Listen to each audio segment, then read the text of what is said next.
Welcome to Our Girl Relationships. We talk about the problems people face in their day to day lives. Let's start with the video. My mom recently passed on. She was my best friend and confidant. I love and miss her so much, it hurts too much to know that she has gone. She left an inheritance for my siblings and me.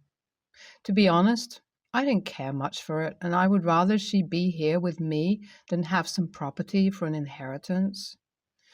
She often told us the story of how she met the love of her life. She loved him so much, and I happened to be the result of their love. They had many practical issues and couldn't work it out, so she married the more practical one. It was safer and more comfortable for her.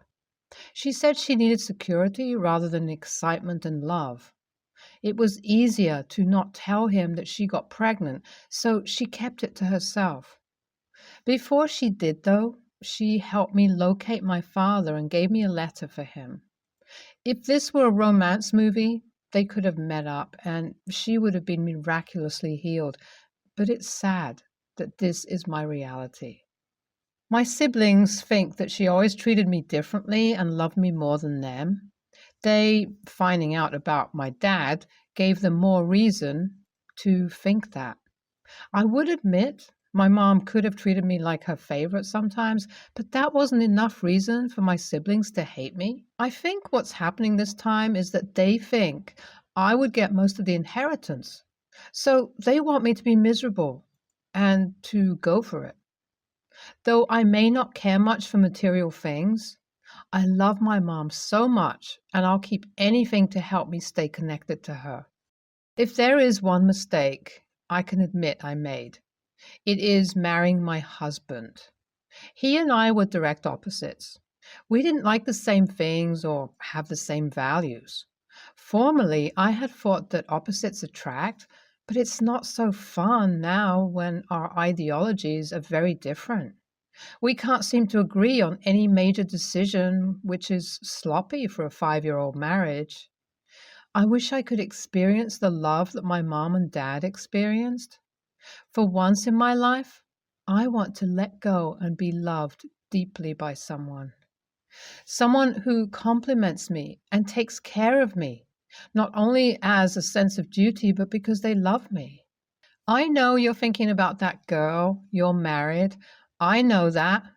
But I'm not happy in my marriage, and I am really trying my best to see how we can work. The last couple of weeks has been crazy. My siblings have been fighting me. At this point, they would do anything to make sure I don't get an inheritance. The lawyer called me to let me know because he owed it to my mom and because she had warned me about it. He told me that my mom trusted me the most with her assets and knew that I would be the best person to maintain her legacy. That's so much responsibility on me, but with everything happening, I know my siblings can't handle it. It's sad, but it is the truth. On the day we were supposed to know what each of us got from my mother, I caught my husband passionately kissing my sister. There was no remorse. That stung and still stings. She made a remark saying it was high time the cat came out of the bag. This means they had been having an affair for a while. My head spun round and round. I stayed for the hearing, and of course, I got the most important of all my mother's properties and had the most control. It caused a big fight between my siblings and me. I have 3 siblings, and all of them were against me. With all that had happened that day, they were the least of my worries. I expected an explanation from my husband, but didn't get one. He didn't come home that day. I knew we had a lot of issues in our marriage, but having an affair with my sister was too far. I know I said earlier that I wanted to experience love like my mom did, but I never thought this was how it would turn out at first. I spoke to my lawyer about finding someone who could help me with my divorce. It's in times like this that I miss my mom. She always knew what to do and what to say to calm me down whenever I was panicking. This was one moment, but she wasn't there. She gave the wisest and best advice, even when you didn't agree with her. She always ended up being right. I got in contact with the divorce lawyer and served my husband the papers. It's been weeks since he has been home, so I thought it would be an easy process, but he won't sign the papers. My lawyer tried to get a hold of him several times, but he somehow keeps slipping away. I wonder if he changed his mind, but it's too late now because I gave him time to come to me to explain himself, even though I didn't need it. I caught them red-handed, but I was willing to listen to him. I waited for an apology, but got none. It was as if he disappeared. For me, it meant that he had made his choice, and that person was not me. It hurt badly because I had built a life with him, even though he wasn't the love of my life, and we had so many issues in our marriage. He came home yesterday and he looked so unkempt and tired. He tried to sweet talk me and be all lovey-dovey with me, but it just irritated me. I asked him why he won't sign the divorce papers, but he avoided my eyes and my questions. I demanded answers when he said he still loved me and wanted us to work. Oh my God, did I give him something to think about? I told him that he was the most selfish person I had ever met. Did he think that he could go about gallivanting with my sister and could come back to me whenever he wanted? He also sided with them when they fought me for the inheritance. If anyone was to be on my side, it was supposed to be him, but he broke my trust. I let him know that our marriage had slowly been dying for years, but I was holding on and hoping for a miracle. But now there was no going back. Did he even think about our kids and what his actions would do to us as a family? Knowing him and knowing my sister, I suspect that she made him think she was going to get all the money, so he followed her to get a piece of it. I was right. My sister had shamelessly said it, and she said to thank her for saving me from my marriage. She mentioned how easy it was to seduce my husband to be on her side. He just wanted the money, and since he learnt she was the one who would control most of it, he decided to be with her, and I was collateral damage. She said she didn't like him like that, and I was free to have him back. I felt so insulted, but I wasn't going to stoop to her level.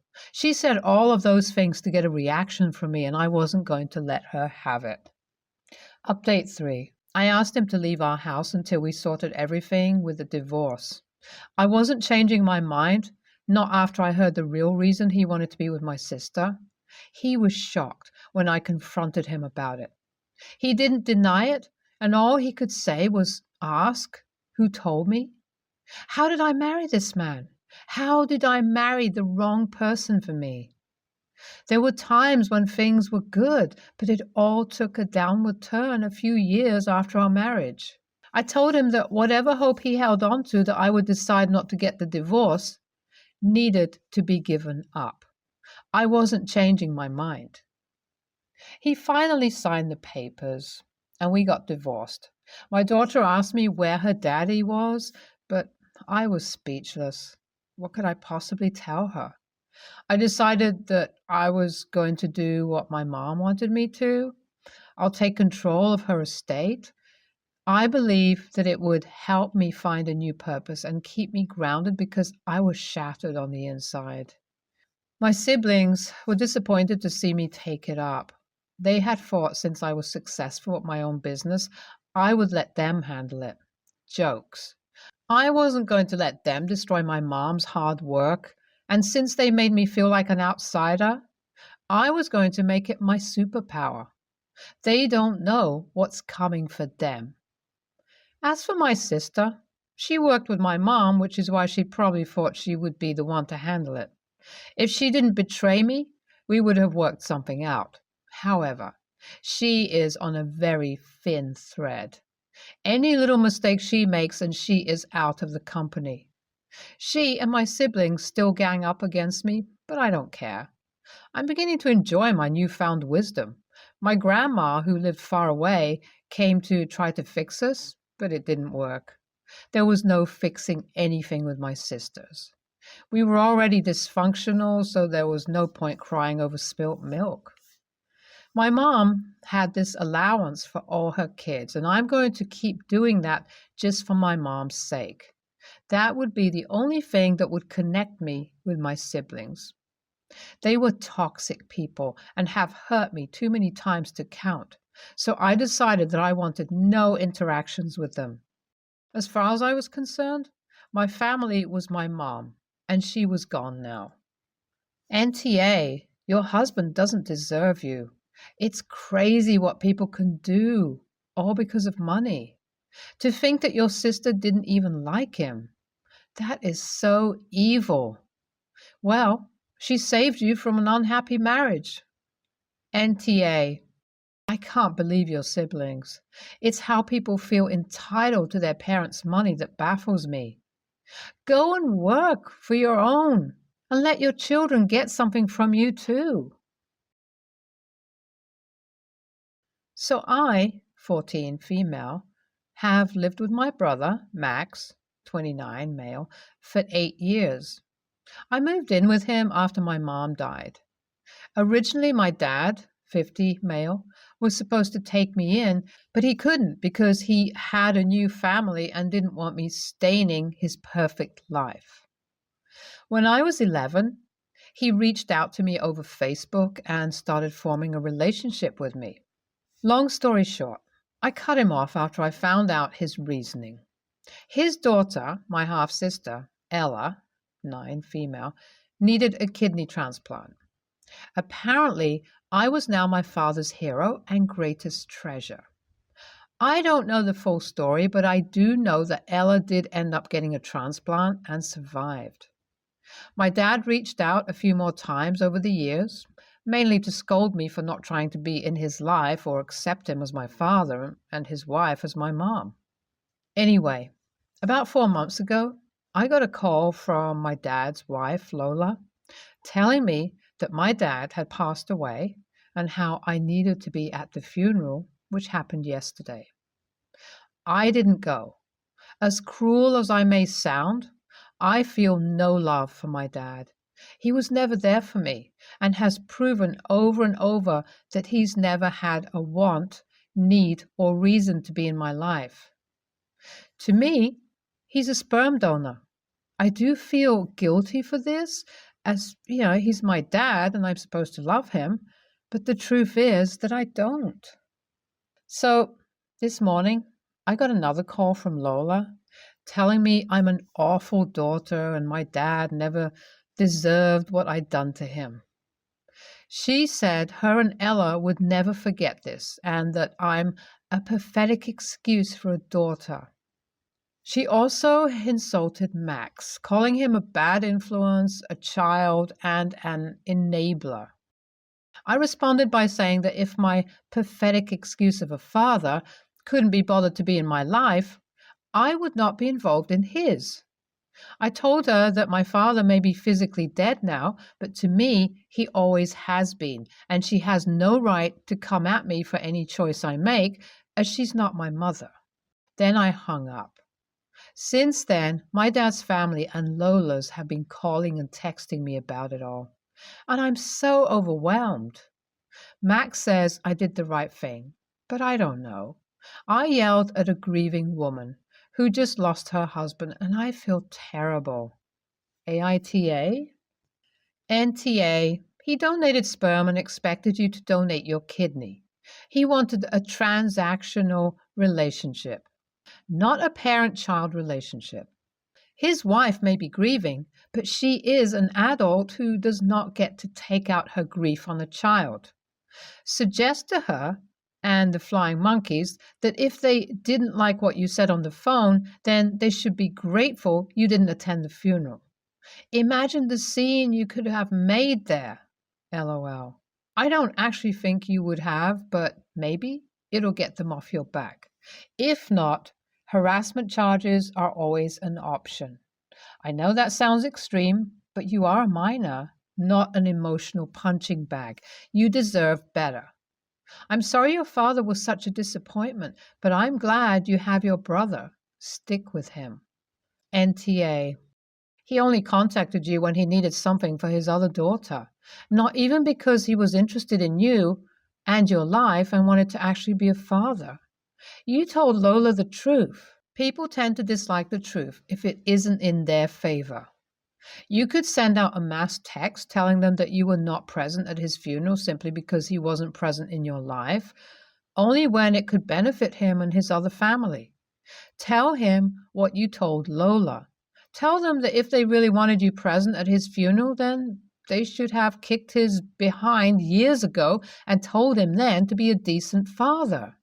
NTA, you don't owe anyone your presence at his funeral. And as you said, he wasn't there for you until he ended up needing something from you, which was downright disrespectful, especially considering he refused to step up and parent you when your mother passed away. As you said, he wasn't anything to you other than a donor. As for his wife, parents, and anyone else in his family who abuse you, ask them all where were they and why didn't they step up for you when your mother died. Then calmly and firmly tell them that they aren't your family, as they made that crystal clear, and that they are just as bad as he was, and you don't have any room in your life for them or their shit. And if they don't stop the harassment of you, then you will report them to the police. Block them all. My husband and I have 3 daughters, Phoebe 21, Maddie 18, and Lily 16. My husband spoils Lily. We've fought over it many times, but he still does it. The example relevant to this story is that Lily wanted a dog in April 2020. Phoebe and I didn't want a dog. Maddie couldn't care less. Beginning of July 2020, my husband came home with a little Pomchi puppy, Charlie. Lily adored Charlie and took great care of him for around 3 months. Then she decided dogs are too much work, and she wanted a cat. We had a cat, Duncan, by Christmas. Then Charlie couldn't sleep in Lily's room because Duncan was sleeping there. Lily stopped walking Charlie because Duncan doesn't like to be alone, and she stopped playing with him. Phoebe became attached and let Charlie sleep on her bed. She started taking him on his walks. She cooks for him, buys him new treats and toys, and handles all his vet and grooming appointments. Hell, she even takes Charlie to work with her at least once a week. Phoebe just graduated and is planning on moving out. She planned on staying near us because she wanted to be near Charlie, but we live in an HCOL area, and she'd struggle here, so I told her she can take Charlie. She came to me the other day and said she found the perfect apartment for her and Charlie. It has a low pet rent. There's a back patio connected to what would be her apartment. The building has its own dog park, and her friend, who is currently living there and needs a roommate, works from home and would be able to take Charlie out and play with him while she's at work.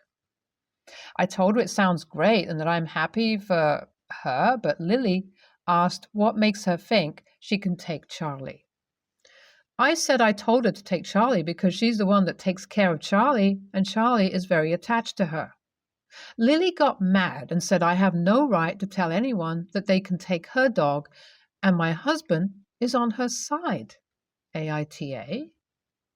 NTA for letting Phoebe have Charlie. And it's not just because Lily needs to learn that animals are an ongoing responsibility. It's because leaving Charlie in a house where he is ignored and not taken care of would be cruel. Charlie is a living creature and deserves the best life possible. He and Phoebe have bonded. Phoebe takes good care of him. He's happy and healthy with her. And if he's left with Lily, what would happen to him? Honestly, how good would his care be? Left alone in the house, not taken for walks, not given any love or training or attention? Lily has to understand that this isn't about her, it's about the dog.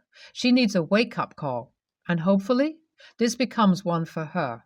If not, honestly, I worry about the kind of adult she will grow into. NTA, If she wants Charlie, she can start doing all the work that's required for him. Pets are not a right, they are a privilege, and your husband and daughter have failed to realize that. Charlie is a living, breathing being who deserves the best quality of care. I suggest you make a list of all tasks associated with Charlie: grooming, vet, walks, food, toys, and their price points, and hand them to Lily. Explain that this is what it costs to have Charlie, and that you and your husband and your oldest won't be paying for this any longer, and that it's up to her to get a job and be responsible for Charlie. That dog is not any toy that can be bought and played with until the shiny new toy comes along. NTA, here's your script. Lily and husband, you stopped taking care of Charlie at all 2 years ago. You didn't feed him, didn't walk him, didn't play with him, didn't clean up after him. Phoebe did all of that. She also handled all his vet and grooming appointments. That's what a dog owner does. Now, this can go two ways. We can acknowledge that Lily abandoned ownership of Charlie when she got Duncan the cat, and let Phoebe take the dog she has been responsible for 2 years with her. Or if you want to argue that Phoebe has merely been pet sitting, you will need to pay her what she is owed. On average, pet sitters make $30 a day. At that rate, over 2 years, you owe Phoebe $21,900, plus all expenses she paid for vet fees, grooming fees, toys, food, and supplies. Let's round up to $30,000. What's it going to be?